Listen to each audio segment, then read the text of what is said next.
আমাদের আজকের গল্প সুখ নীড়, কলমে অর্পিতা চক্রবর্তী। দেখতে দেখতে অরিন্দম আর মৌমিতার বিবাহিত জীবন আজ 29 বছর অতিক্রম করল। হাজারো স্মৃতি দিয়ে সাজানো ওদের সংসার। একজন সফল ব্যবসায়ী অরিন্দম মানুষটা সৎ আর পরিশ্রমী। ভালোবেসে ঘর বেঁধেছিল ওরা, বড়দের আশীর্বাদ নিয়ে নববধূ রূপে গৃহপ্রবেশ হয়েছিল মৌমির। অরিন্দম তার গৃহিণীকে গৃহলক্ষ্মী বলে। লক্ষ্মীর অমর্যাদা হয়নি কোনোদিন এ সংসারে। শাশুড়ি আর বৌমার সম্পর্ক ছিল খুব মধুর। মা বলতো স্ত্রী ভাগ্যে ধন, আরও বলতো পরের বাড়ির মেয়েকে বউ করে এনে তার অমর্যাদা করিস না, অকারণ দুঃখ দিস না। সেই মাও একদিন চলে গেল দূরে ওই তারার দেশে বাবার কাছে। অরিন্দম দিন রাত এক করে ব্যবসা শ্রীবৃদ্ধি করল। সারা মাসে রোজগার নিঃশর্তে তুলে দিত সে মৌমির হাতে। বেশ চলছিল ওদের দাম্পত্য জীবন, কিন্তু ভগবান সব সুখ বোধহয় দেয় না এক জীবনে। অস্টিও আর্থারাইটিসে আক্রান্ত হলো মৌমিতা। ডাক্তার, ওষুধ, টেস্ট সব হলো। ওষুধের মাত্রাও বাড়তে লাগলো, কখনো একটু ভালো তো কখনো বেশ খারাপ। একে একে দিন মাস বছর কাটতে লাগলো। ডাক্তারের কথা মতো চিকিৎসা চলতে লাগলো, কিন্তু হাত পা আস্তে আস্তে অকেজো হতে শুরু করলো। অরিন্দম ঘর বাইর সবই একসাথে সামলাতে লাগলো, তবে সমস্যা কমার বদলে বাড়তে লাগলো। সারাদিন অফিসে মৌমিতার টেনশন, সব নিয়ে নাজেহাল সে। এদিকে মৌমি আস্তে আস্তে মানসিকভাবে ভেঙে পড়তে লাগলো। মাতৃত্বের স্বাদ পেলে না সে। ধীরে ধীরে নিজের কাছে নিজের শরীরটাই যেন একটা বোঝা হয়ে উঠছিল। তবে ধীর স্থির অরিন্দম কোনো পরিস্থিতিতে হার মানেনি। সব সময় স্ত্রীকে সাহস দিয়ে এসেছে। সারাদিন পরিশ্রম করে সন্ধ্যাটুকু ছিল ওদের একান্ত ব্যক্তিগত সময়। প্রতিদিনের টুকিটাকি সব বিষয় নিয়ে গল্পের ঝুলি খুলে বসত দুজন। বনির মা আর নিবারণ কাকার হাতে থাকতো সংসারের সব দায়িত্ব। মৌমির নির্দেশ মতো ওরা সব কাজ করে সন্ধেবেলা চলে যেত। অরিন্দম গল্প করতে করতে চিকেন স্টু খাইয়ে দিত তার স্ত্রীকে। দায়িত্ব কর্তব্য পালনে কোনো ত্রুটিও রাখত না অরিন্দম। এত কিছুর পরও ভালোবাসার কোনো কমতি ছিল না তাদের। তবুও নীরবে মাঝে মাঝে কেঁদে ফেলত মৌমি।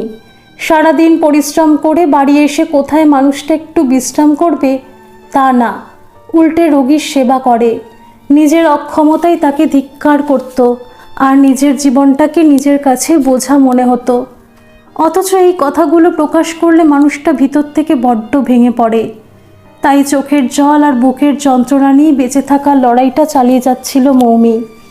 হঠাৎ ব্যবসার একটা বিশেষ কাজে দিন দুয়েকের জন্য অরিন্দমকে আসানসোল যেতে হলো।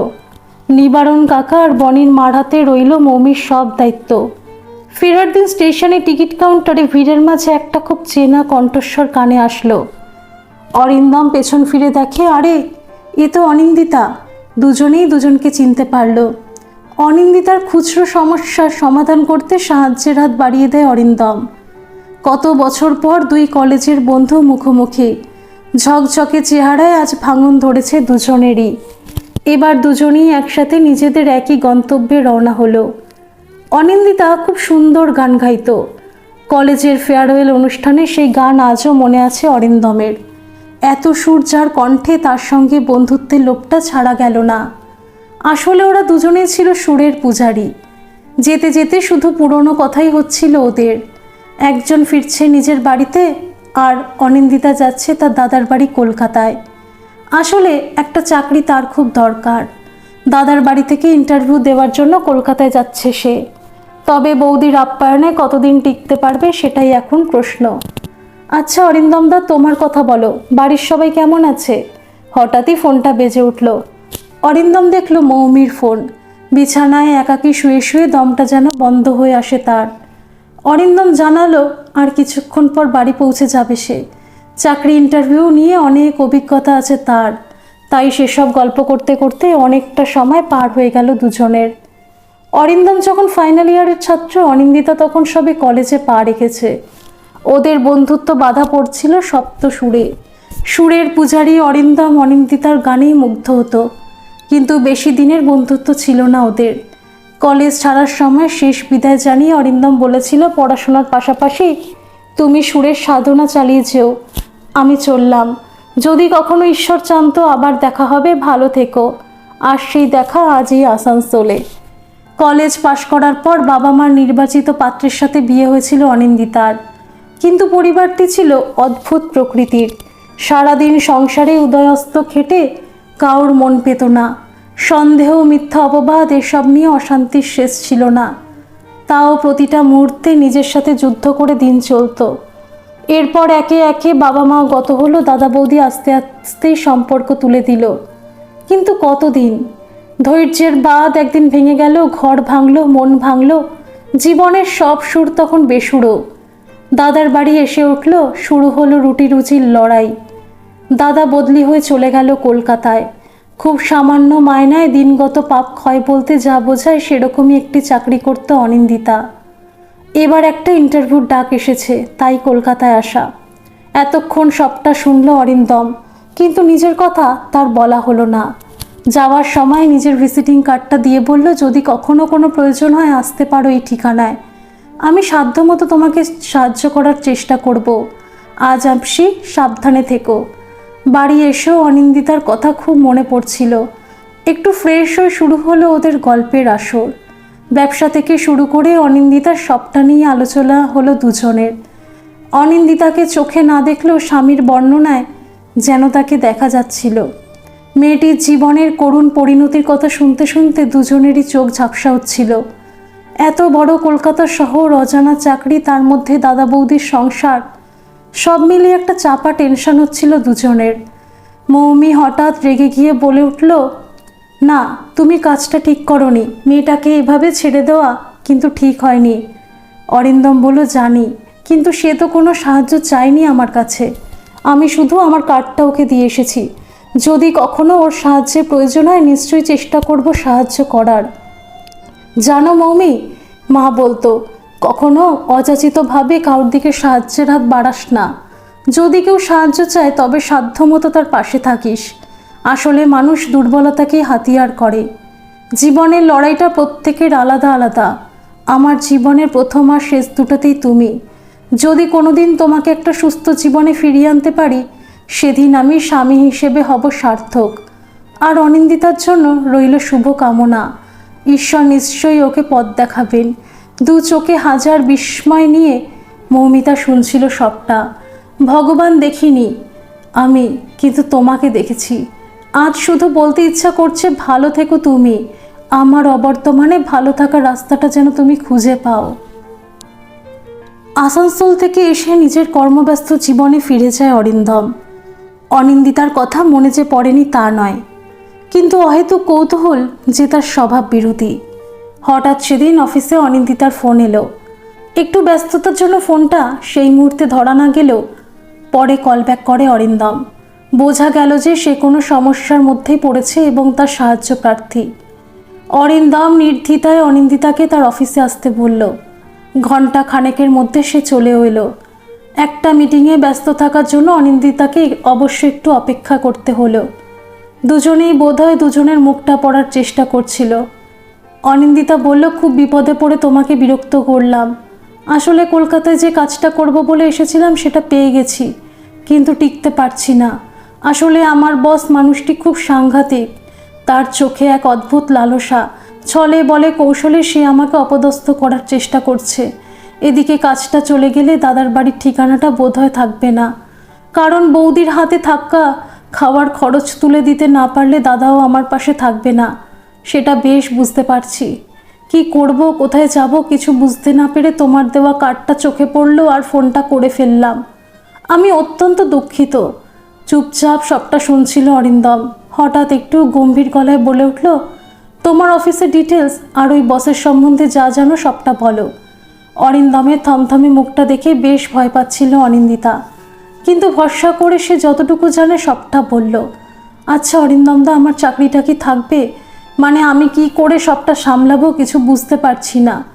গুরু গম্ভীর। অরিন্দম একটু সময় নিয়ে সব দিক বিবেচনা করে বলল, যদি আত্মসম্মানের সাথে বাকি জীবনটা কাটাতে চাও তবে চাকরিটা ছাড়তে হবে। তবে সিদ্ধান্ত তোমার, আমি শুধু পথ দেখাবো। তুমি একটু বসো, কফি খাও, রিল্যাক্স করো। আমি 10 মিনিটের মধ্যে আসছি। অনিন্দিতা তখন মনের মধ্যে আকাশ পাতাল চলছে, কোনটা ঠিক কোনটা ভুল সব এলোমেলো হয়ে যাচ্ছে।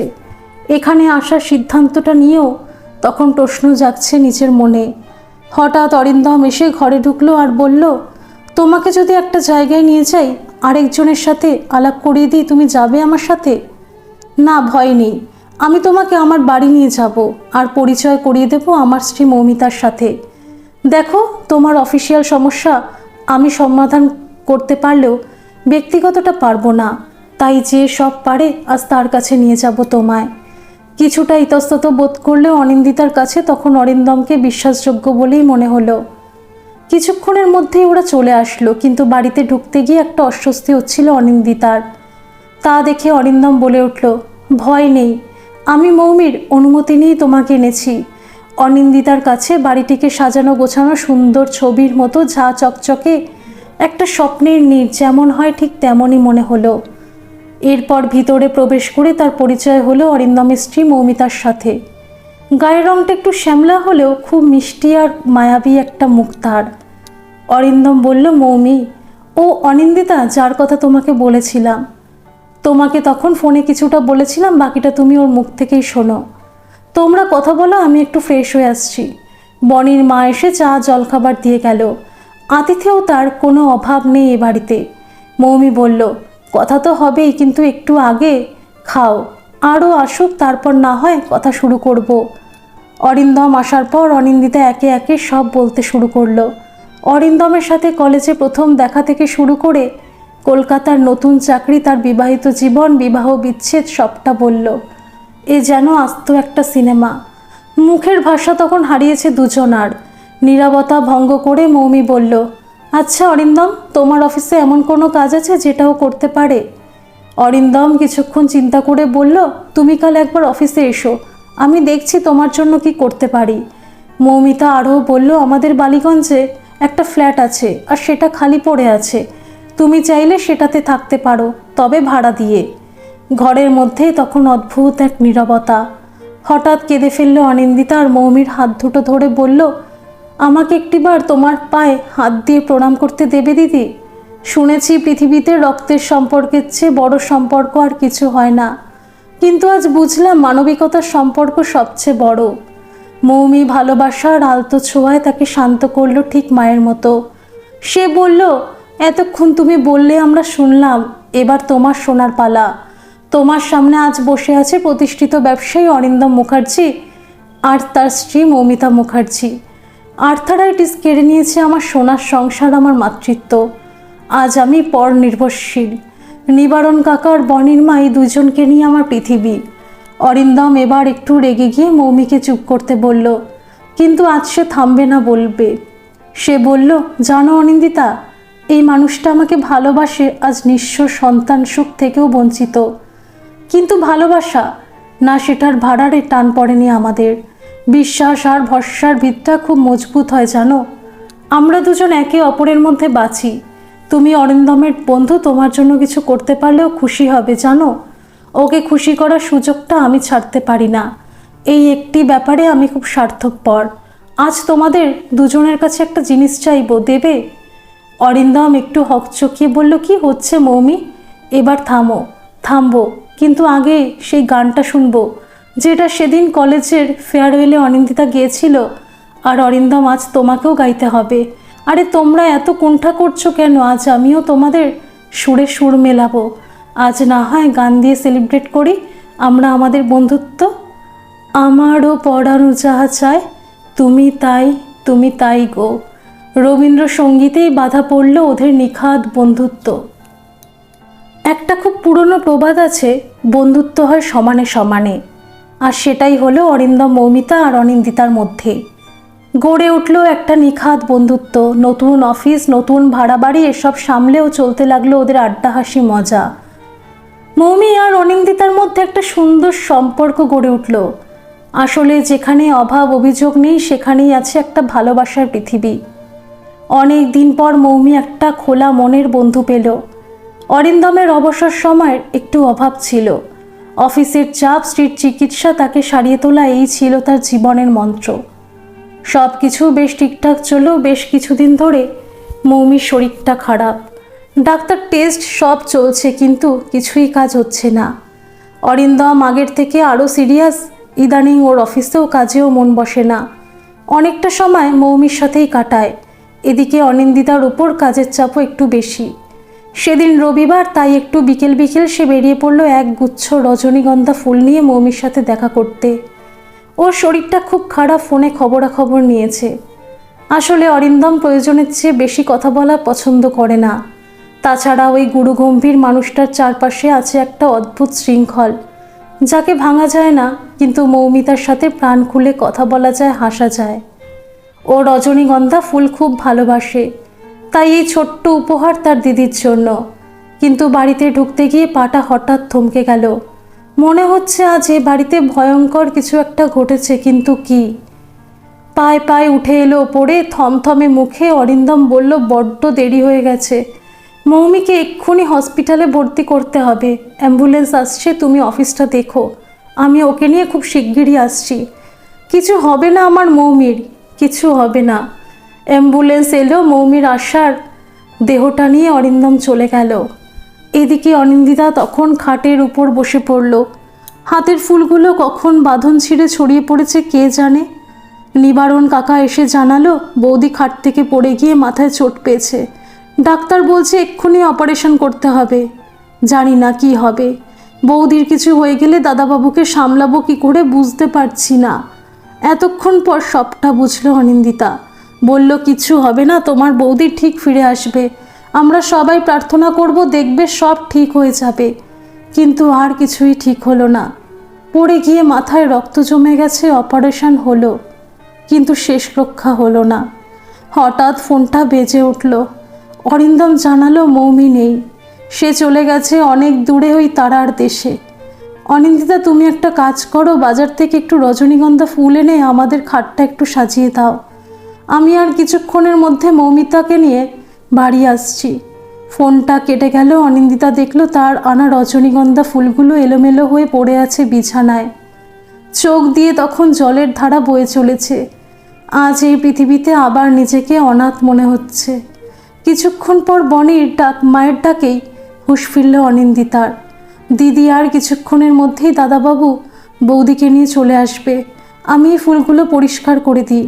অনিন্দিতা বাধা দিয়ে বলল, ফুলগুলো থাক, তোমার দাদাবাবু তার স্ত্রীকে ফুলের বিছানায় শোয়াবে, এমনটাই চায় সে। কথাটা শেষ হতেই কেঁদে ফেলল বনির মা। এরপর কেটে গেল আরও কয়েক ঘন্টা। হঠাৎ একটা কান্নার রোল উঠল। মৌমির অসার দেহটাকে শুয়ে দেওয়া হলো ফুলের বিছানায়। অরিন্দম পাথরের মতো বসে আছে, চোখে এক ফোঁটা জল নেই। অনিন্দিতা এগিয়ে গিয়ে বলল, তুমি যদি অনুমতি দাও তবে দিদিকে একটু সাজিয়ে দিই।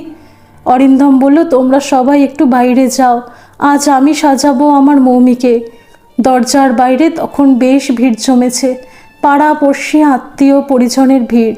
বেশ কিছুক্ষণ পরে দরজা খুলে অরিন্দম বলল, আপনারা ভিতরে এসে একটু দেখে বলুন তো ওর সাজ ঠিক আছে তো।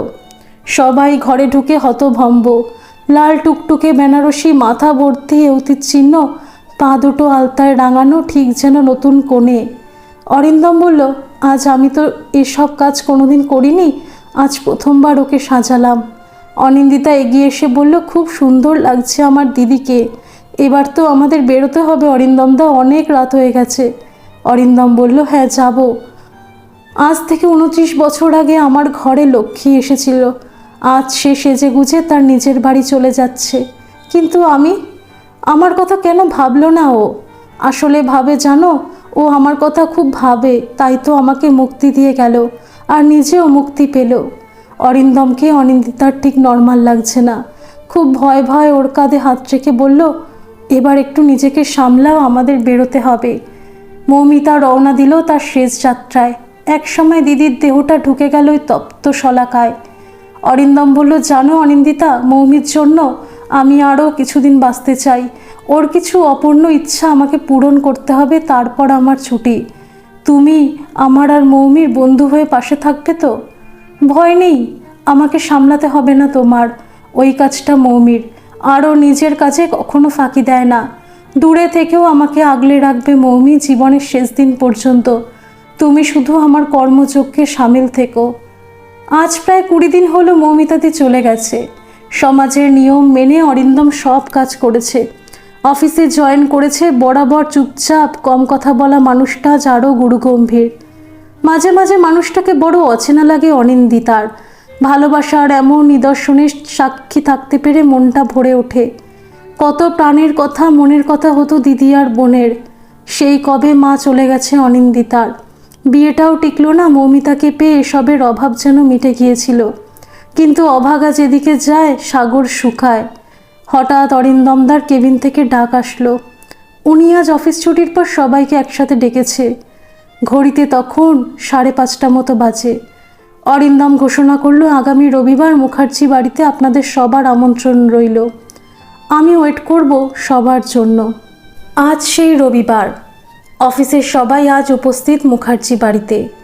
ইতিমধ্যে অফিসের সবার মধ্যে বেশ গুঞ্জন চলছে ব্যাপারটা নিয়ে। কেউ কেউ আবার অনিন্দিতাকে ঘুরিয়ে ফিরিয়ে জানতে চাইছে সে কিছু জানে কি না। আসলে অরিন্দম অনিন্দিতার মৌমিতার ঘনিষ্ঠ বন্ধুত্বের কথা তখন গোটা অফিস জানে। অরিন্দম নিচে নেমে গেল। হল ঘরে সবাই বসে আছে, সেখানে খুব সুন্দর করে বাঁধানো মৌমিতার একটা ছবি। বনির মা সবাইকে চা দিয়ে গেল। সবার ভিতরে চলা চাপা উত্তেজনা তখন বেরিয়ে আসার পথ খুঁজছে। নীরবতা ভঙ্গ করে অরিন্দম বলল, আমি এই মুখার্জি বাড়ি এক অনাথ আশ্রমকে দান করেছি। ভয় নেই, অফিসে আসবো, আপনাদের সাথে দেখা হবে। সবাই হই হই করে বলে উঠল, তাহলে আপনি থাকবেন কোথায়? অনিন্দিতা যে অরিন্দমের ফ্ল্যাটে থাকে সেটা সবাই জানে। আমি আপাতত বর্ধমানে আমাদের পুরনো বাড়িতে যাচ্ছি। আসলে ওটা আমার দাদুর বাড়ি। মৌমিতার শরীর খারাপের জন্য ওখানে ইদানিং যাতায়াত কমে গিয়েছিল। আগেও যখন সুস্থ ছিল তখন একটা ছোট ছুটি পেলেই আমরা চলে যেতাম, আর যাওয়ার সময় মৌমিতা বাসন কোসন আরও কত কি নিয়ে যেত। আমি রেগে গিয়ে বলতাম, পারো তুমি 2 দিনের জন্য এত বোঝা বইতে? মৌমিতা হেসে বলতো, এখন না হয় 2 দিন, কিন্তু শেষ জীবনটা আমরা এখানেই কাটাবো, শহর থেকে একটু দূরে। চারিদিকে একটা সবুজ পরিবেশ, ওর খুব ভালো লাগতো। আমি বলতাম, সে যখন থাকবো তখন দেখা যাবে, কিন্তু ও বলতো কাজ ফেলে রাখতে নেই, গুছিয়ে রাখতে হয়। ওখানের চারপাশে মানুষের সাথে ওর বেশ বন্ধুত্ব হয়েছিল। 2 দিন আগে বর্ধমানে গেছিলাম, ওখানেও পরিবর্তনের ছোঁয়া লেগেছে। আগে থেকে অনেক উন্নতি হয়েছে। আমার নিবারণ কাকা অবশ্য আমাকে একা ছাড়েনি, ঠিক গেছে পিছু পিছু। মৌমিতা ওখানে অরিন্দমের জন্য একটা ছোট সংসার গুছিয়ে রেখে গেছে।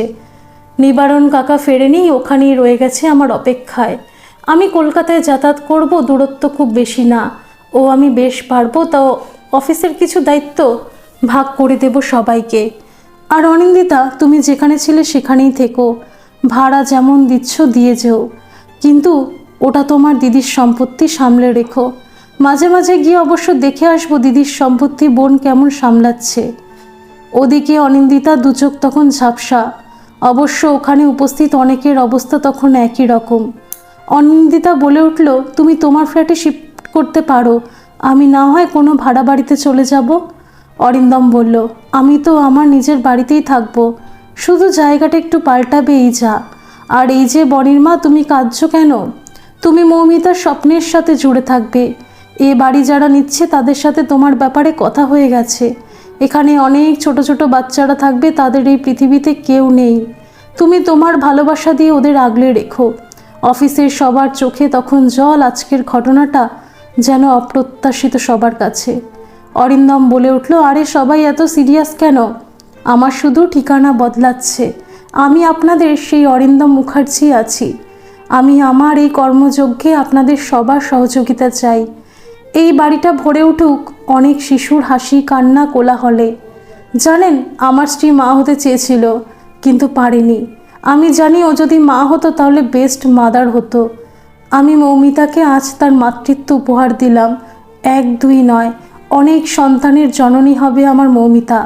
আপনারা পাশে থাকবেন, দেখবেন এখানে থাকা প্রতিটি শিশু যেন ভালো থাকে। ওরা আমাদের সন্তান। আমি বাড়ি দিচ্ছি ঠিকই, কিন্তু এখানে আমার আসা যাওয়াও থাকবে। আপনারাও আসবেন, বাচ্চাদের সাথে সময় কাটাবেন। ভালো থাকবেন সবাই। আজ সকাল থেকেই মুখার্জি বাড়িটা খুব নিস্তব্ধ। অরিন্দম মুখার্জি তার পৈতৃক ভিটা ছেড়ে চলে যাবে। বাড়িটা যে আশ্রমকে দান করা হয়েছে তারা এসেছেন সব কিছু বুঝে নিতে। আইনি কাজকর্ম কিছুটা হলেও কিছুটা বাকি আছে, কিন্তু তাতে কারোর অসুবিধা হবে না। খুব প্রয়োজনীয় জিনিসপাতির প্রায় সব রয়ে গেল। আশ্রমের ম্যানেজার বিকাশবাবু বললেন, আপনি তো সব জিনিসই রেখে যাচ্ছেন, আপনাকে তো আবার সব নতুন করে করতে হবে। ঠিক আছে, আপনার নতুন ঠিকানায় আমরা সব পাঠিয়ে দেব। অরিন্দম বলল, না না, এসব আমার আর লাগবে না, আমার যেটুকু প্রয়োজন আমি নিয়ে গিয়েছি। কিছু জিনিস অবশ্য আছে ওই রুমটাতে, আমি ওখানে একটা তালা দিয়ে গেলাম, পরে এসে নিয়ে যাব আর ঘরটা খালি করে দেব। আপনি চাইলে ওই ঘরের একটা চাবি রাখতে পারেন। বিকাশবাবু অত্যন্ত লজ্জিত হলেন আর বললেন, যার মন এত বড় তার কাছে একটা ঘর খুব ছোট। আপনার জিনিস আপনি সময় মতো নেবেন, আমাদের কোনো অসুবিধা নেই। যদি অভয় দেন তবে একটা অনুরোধ আছে, এই হল ঘরে আপনার স্ত্রীর যে ফটোটা আছে সেটা থাক। আসলে এখানে যে বাচ্চারা থাকবে ওদের তো মা নেই, তাই আজ থেকে আপনার স্ত্রী হবে ওদের মা। এই ছবিটার মধ্যে ওরা খুঁজে পাবে ওদের মাকে। কাল অরিন্দম চলে যাচ্ছে বর্ধমানে। কলকাতার অফিসটুকু বাদ দিয়েই শহরের সঙ্গে ছিন্ন হচ্ছে তার সম্পর্ক। হঠাৎ কলিং বেলটা বাজল। অনিন্দিতা দরজা খুলে দেখে বাইরে দাঁড়িয়ে অরিন্দম। অরিন্দম কোনো ভনিতা না করে সোজা ফ্ল্যাটে ঢোকে। ওর হাতে দুটো বড় বড় ট্রলি ব্যাগ। আগে একটু চা খাওয়া হতো, আর খুব খিদে পেয়েছে, কিছু খেতে দাও। অনিন্দিতার তখন থরহরি কম্প অবস্থা। সে দৌড়ে কিচেনে গিয়ে বাটার টোস্ট, অমলেট, চা এসব তৈরি করতে লাগে। কিছুক্ষণ পর ঘরে এসে দেখে অরিন্দম ওর ফ্ল্যাটটা ঘুরে ঘুরে দেখছে। খাবার দেখে আর দেরি না করে সোজা খেতে বসে যায়। দেখে বোঝা যাচ্ছিল খিদেটা বেশ ভালোই ছিল। আজ এই দেবতুল্য অন্নদাতার জন্য এইটুকু করতে পেরে নিজেকে সার্থক মনে হচ্ছে অনিন্দিতার। অরিন্দম বলল, তোমার সাথে আমার বিশেষ কিছু কথা আছে, তাই আসলাম। জানো, আমার মৌমির ছিল জহুরির চোখ। সে ঠিক লোককেই তার স্বাদের ফ্ল্যাটের দায়িত্ব দিয়ে গেছে। শুধু ঠিক ওর মতো সুন্দর করে সবটুকু গুছিয়ে রেখেছ। আসল কথায় আসি, ওই দুটো ট্রলি ব্যাগে মৌমির শাড়ি, জামা কাপড়, আরও নানা জিনিস আছে। তুমি দেখলেই সব বুঝতে পারবে। আসলে আমি তো এসব ঠিক বুঝি না। না না, আমি তোমাকে ওর ব্যবহৃত জিনিস নিতে বলবো না। তুমি এগুলো কোনো এনজিও সংস্থাকে দিয়ে দিও। এই দায়িত্বটা আমি তোমাকে ছাড়া আর অন্য কাউকে দিতে পারবো না। এবার অনিন্দিতা আর নিজেকে ধরে রাখতে পারলো না, হাউ হাউ করে কেঁদে ফেলল। অরিন্দম বলল, আর কেঁদো না, নিজেকে শক্ত করো ঠিক আমার মতো। সামনে অনেক কাজ, কিন্তু সময় কম। আচ্ছা অনিন্দিতা, আজ সেই গানটা শোনাও না, যেটা আমরা তিনজন একসাথে গেয়েছিলাম। আজ আমিও তোমার সাথে গলা মেলাবো। দুজনে একসাথে গেয়ে উঠল, আমারও পড়ানো যাহা চাই, তুমি তাই, তুমি তাই গো। গাইতে গাইতে দুজনেরই চোখ ঝাপসা। অনিন্দিতা নিজেকে সামলে নিয়ে বলল, তুমি যখন খুশি এখানে আসবে, এটা তোমাদের বাড়ি। অরিন্দম বলল, আসবো, ঠিক আসবো, কাল চলে যাচ্ছি, পারলে একবার এসো এ বাড়িতে। জানো, বর্ধমানে আমার বাড়ির পাশে আমাদের এক টুকরো জমি আছে। ইচ্ছা আছে ভবিষ্যতে ওখানে একটা স্কুল বানাবো, ছোট ছোট বাচ্চাদের পড়াবো, ওদের মানুষ করব। তুমি একটু দেখো, বনের মা যেন ও বাড়িতে সসম্মানে থাকতে পারে। আজ আসি, অনেক রাত হয়ে গেল, গিয়ে আবার একটু গোছগাছ করতে হবে। অনিন্দিতা বলল, আজ রাতে এখানে খেয়ে চাও, একটু বসো, আমি চটপট সব করে ফেলছি। অরিন্দম বলল, আজ না, অন্য কোনো দিন ঠিক খাবো, আর আজ পেটটা বেশ ভর্তি। এরপর অফিস, বর্ধমান এসব তো চলবে, খিদেও পাবে, তখন কবজি ডুবিয়ে খাবো। আসি, কাল মুখার্জি বাড়িতে দেখা হবে। অরিন্দম চলে গেল। দরজাটা বন্ধ করে নিজের বিছানা ধপ করে বসে পড়ল অনিন্দিতা। আজও সব মনে পড়ছে, সেই কলেজের ফেয়ারওয়েল থেকে শুরু করে আজকের বাটার টোস্ট সবটা। জীবনটা যেন একটা পূর্ণ বৃত্ত, যেখানে শুরু হয়েছিল আবার সেখানেই ফিরে আসা। হঠাৎ ট্রলি দুটোতে চোখ পড়ল, খুলে দেখলো অনেক শাড়ি, জামা কাপড়, কসমেটিক্স ইত্যাদি। একটা মেয়ের কাছে এই সবগুলো খুব লোভনীয়, কিন্তু না, আজ কোনো লোভ লালসার স্পর্শ করে না অনিন্দিতাকে। ওই দুই স্বামী স্ত্রী ওকে শিখিয়ে দিয়েছে ভালোবাসার প্রকৃত অর্থ। সত্যিকারের প্রেম শুধু দিতে জানে, নিতে জানে না। এই শাড়িগুলোর মধ্যে রয়েছে মৌমিতাদির গায়ের গন্ধ, অরিন্দমদার নিখাত ভালোবাসা। আজ হয়তো ওরা বিচ্ছিন্ন, কিন্তু মন বলে ওদের দেখা হবে, কথা হবে, হয়তো এই জন্মে নয়, অন্য কোনো খানে নতুন জন্মে। ভালো থাক ওরা। অনিন্দিতা সাক্ষী থাকলো ওদের ভালোবাসার। আজ অফিসে একটু কাজের চাপ আছে, অরিন্দম আজ অফিসে আসেনি। এখানে সবার মনটাই খারাপ। এমন একটা মানুষকে কি ভালো না বেসে পারা যায়? অনিন্দিতা একটু ম্যানেজ করেই আগেই বেরিয়ে গেল অফিস থেকে। আজ এখানে সব স্টাফরাই যাবে তাদের প্রিয় বসকে বিদায় জানাতে। অনিন্দিতা বেরিয়ে অনেক খাবার দাবার কিনল অরিন্দমের জন্য। মুখার্জি বাড়িতে তখন অনিন্দিতা আর বনির মা রান্নাঘরে খাবার প্যাক করছে। আসার পর থেকে অরিন্দমের সাথে দেখা হয়নি। হঠাৎ বনির মা বলল, এবার আমার বেশ চিন্তা হচ্ছে জানো দিদি। কিন্তু কেন? আসলে দাদাবাবু আজ সারাদিন উপরের ঘরে, মাঝে এসে একটু খেয়ে গেছে, কাউকে ওখানে যেতে দিচ্ছে না। তুমি কি একবার যাবে? দেখবে আমার যে বেশ ভয় করছে। কিছুটা দোটানায় ভয়ে ভয়ে দরজায় ধাক্কা দিল অনিন্দিতা। দরজা খোলাই ছিল। ঘরে একটা ডিম লাইট জ্বলছে, ভিতরে কোনো সারা শব্দ নেই। ভয় পা দুটো যেন জড়িয়ে আসছে অনিন্দিতার। হালকা আলোয় দেখা যাচ্ছে অরিন্দম মুখটা নিচু করে বসে কি যেন একটা দেখছে। ভয় ভয় কাঁধে হাত রাখলো অনিন্দিতা। কে? ভুলে সম্বিত ফিরল অরিন্দমের। ও তুমি, লাইটটা জ্বালাও। আর কটা বাজে বলো তো? লাইট জ্বলল, খাটের উপর রাখা ওদের একটা ছবি। অরিন্দমের চোখ দুটো জলে ভেজা। ও বলল, অনেকক্ষণ বসে আছি জানো মৌমির সাথে। আসলে এতগুলো বছরের স্মৃতি আজ এক লহমায় বাঁধার চেষ্টা করছি, কিন্তু পারছি না। সব যেন কেমন এলোমেলো হয়ে যাচ্ছে। দেখো তো ঘরটা কেমন লাগছে। সারা ঘর জুড়ে বাচ্চাদের কত খেলনা, পুতুল, আরও কত কি। অনিন্দিতা অবাক হয়ে বলল, এ কী করেছো তুমি? কেন, ভুল করলাম? আসলে এখানে যারা থাকবে তারা তো জানে না কে তাদের আসল বাবা মা, কী অপরাধে তারা পরিত্যক্ত। ওদের আনন্দে রাখার জন্য এটুকু কি করতে পারি না? অনিন্দিতা বলল, তুমি পারো, তুমি সব পারো। তুমি নিজেকে বাদ দিয়ে সারা পৃথিবীকে ভালো রাখতে পারো। একবার নিজেকে ভালো রাখার চেষ্টা করো। আমার এটুকু অনুরোধ রাখো। অরিন্দম বলল, রাখবো, নিজেকে ভালো রাখবো বলেই তো চলে যাচ্ছি। দেখবে আমি মৌমির স্মৃতি নিয়ে খুব ভালো থাকবো। তুমিও ভালো থেকো, সুরের সাধনা চালিয়ে যেও। আসবো মাঝে মাঝে তোমার বাড়িতে, এসে গান শুনবো, গান গাইবো, আর তোমার হাতে রান্না খাবো। ওটা ডিউ আছে কিন্তু। চলো এবার নিচে যাই, আশ্রমের লোকজন আসবে, ওদের সব বুঝিয়ে দিতে হবে। অনিন্দিতা বলল, একটা অনুমতি চাই, তোমার কাছে দেবে? অরিন্দম বলল, যদি সাধ্যের মধ্যে হয় অবশ্যই দেব। আমি একটিবার তোমায় প্রণাম করতে চাই। আসলে ঈশ্বর দর্শন করিনি কখনো, কিন্তু তুমি আমার জীবন্ত ঈশ্বর। আমাকে আশীর্বাদ করো, আমি যেন তোমার মতো করে ভাবতে পারি, তোমার মতো মানুষকে ভালোবাসতে পারি।